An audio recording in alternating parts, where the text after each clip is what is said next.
So welcome back to my channel. तो आज हम लोग पढ़ेंगे यूरे-मिलर एक्सपेरिमेंट के बारे में। पिछले वीडियो में हम लोगों ने डिस्कस किया था ऑपरेंट हाइड्रोजन की थ्योरी, जिसमें उन्होंने बताया था कि हमारे जो अर्थ पे जो लाइफ का फॉर्मेशन हुआ है वो नॉन लिविंग ऑर्गेनिक मॉलिक्यूल से हुआ है, जैसे मीथेन, अमोनिया, वाटर एक्सेट्रा। तो उन्होंने जो थ्योरी दी थी कि हमारा लाइफ कैसे फॉर्म हुआ, वो बहुत ही सही थी, लेकिन उसको किसी ने एक्सेप्ट नहीं किया, बिकॉज उन्होंने कोई भी एक फिजिकल प्रूफ नहीं दिया था कि इस थ्योरी कैसे सही है, या फिर जो हमारा प्रिमिटिव अर्थ है उसको कैसे लाइफ का फॉर्मेशन होता है। उन्होंने बस एक थ्योरी दी थी, कोई भी एक फिजिकल प्रूफ नहीं दिया था, जिसके कारण साइंटिस्ट ने उनके थ्योरी को एक्सेप्ट नहीं किया।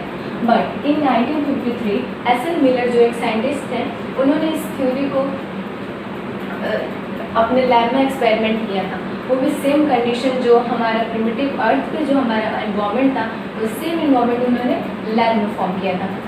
जो एक्सपेरिमेंट का नाम है यूरे-मिलर एक्सपेरिमेंट। यूरे जो थे वो साइंटिस्ट थे, मिलर जो थे वो साइंटिस्ट थे, और यूरे जो उनके स्टूडेंट थे।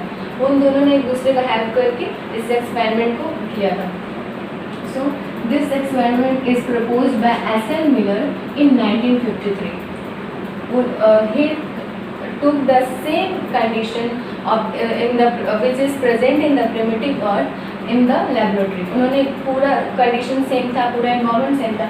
उन्होंने बॉइलिंग वाटर लिया था जो कि अर्थ पे उस टाइम में प्रेजेंट था, और वहाँ का टेम्परेचर वो पूरा सेटअप का टेम्परेचर था 800 डिग्री सेल्सियस, जो कि बहुत ही हाई टेम्परेचर था। और हम लोग ऑपरेंट हाइड्रोजन थ्योरी में भी पढ़े थे कि जो वहाँ का टेम्परेचर था वो बहुत ही हाई टेम्परेचर था। बहुत सारे थंडर स्टॉर्म्स और बहुत सारे लाइटनिंग हो रहे थे। तो थंडर स्टॉर्म्स और लाइटनिंग के लिए उन्होंने 2 इलेक्ट्रोड्स लिए थे, जो इलेक्ट्रोड्स स्पार्क डिस्चार्ज कर रहे थे, जो कि थंडर स्टॉर्म की तरह वो कर रहे थे। And he also took 4 gases, ammonia, methane, water and hydrogen. जो हमारा प्रिमिटिव अर्थ था वो क्या था, रेड्यूसिंग इन्वायरमेंट था। तो उन्होंने यहाँ पर रेड्यूसिंग इन्वायरमेंट ही क्रिएट किया था। रेड्यूसिंग इन्वायरमेंट क्यों था, तो हम लोग जानते हैं कि जैसे मीथेन, अमोनिया, हाइड्रोजन, वाटर जितना भी है सब में हाइड्रोजन प्रेजेंट है, और हम जानते हैं कि the present of hydrogen is reducing. So hydrogen का प्रेजेंट था, वहाँ पे कोई भी फ्री ऑक्सीजन नहीं थे, इसलिए जो हमारा इन्वायरमेंट था वो रेड्यूसिंग इन्वायरमेंट था।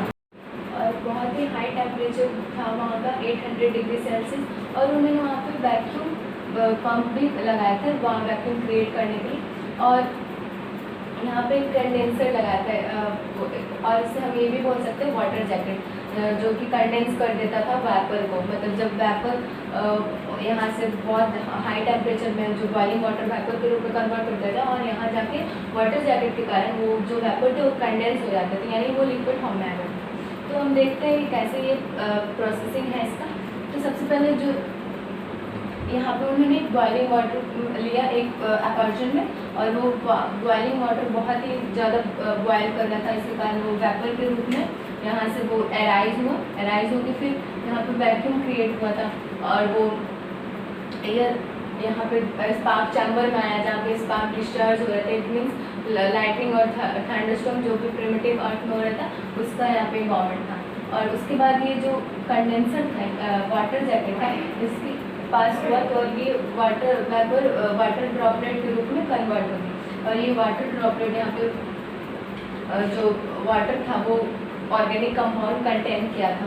और यहाँ पे जब उस साइंटिस्ट ने यहाँ से कुछ वाटर के सैंपल लिए और उसको देखा, तो उसमें कुछ उन्होंने पाया कि वहाँ पे बहुत तरह के अमीनो एसिड प्रेजेंट थे, जैसे ग्लाइसिन, एलानिन, एस्पार्टिक एसिड। और इतना ही नहीं, जब कुछ साइंटिस्ट ने दोबारा इस एक्सपेरिमेंट को किया तो उन्होंने ये देखा कि जो यहाँ पे सैंपल यहाँ से वो कलेक्ट कर रहे थे, जो लिक्विड फॉर्म में था, जो ऑर्गेनिक कंपाउंड्स कंटेन किया था, उसने वो और अमीनो एसिड से नहीं बल्कि बहुत तरह के फैट्स और नाइट्रोजन बेसेस और पिगमेंट्स भी कंटेन किए थे। तो इससे ये प्रूफ हो गया कि जो ऑपरेंट हाइड्रोजन की थ्योरी थी वो बिल्कुल सही थी, जिसमें उन्होंने कहा था कि जो हमारा लाइफ है वो pre existing non living organic molecule से आया है।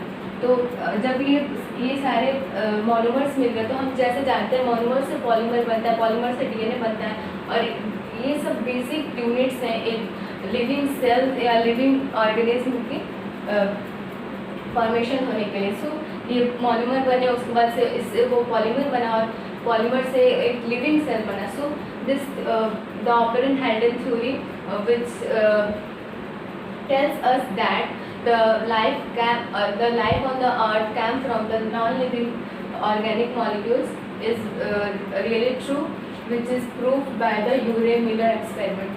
So that's all for today. Thanks a lot.